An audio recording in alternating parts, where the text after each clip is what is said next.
রপ্তানি নিয়ে বাংলাদেশকে বড় সুখবর দিয়েছে চীন। চলতি বছরের ডিসেম্বর থেকে বাংলাদেশকে শতভাগ শুল্কমুক্ত বাজার সুবিধা দেবে বেইজিং। 23 সেপ্টেম্বর এক বিবৃতিতে এই তথ্য জানিয়েছে ঢাকায় চীনা দূতাবাস। চীনা দূতাবাস জানায়, গত 5 সেপ্টেম্বর চীন আফ্রিকান শীর্ষ সম্মেলনে স্বল্পোন্নত দেশগুলোকে শতভাগ শুল্কমুক্ত বাজার সুবিধা দেওয়ার ঘোষণা দিয়েছে প্রেসিডেন্ট শি জিনপিং।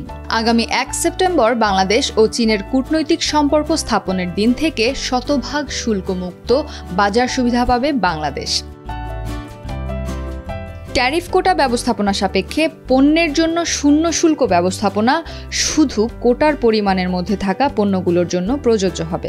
কোটার পরিমাণ অতিক্রম করা পণ্যে মূল শুল্ক হারের অধীন হবে।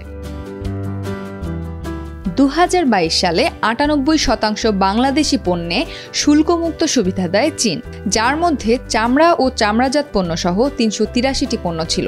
2020 সালেও চীনে এই সুবিধা পেত 97% বাংলাদেশি পণ্য।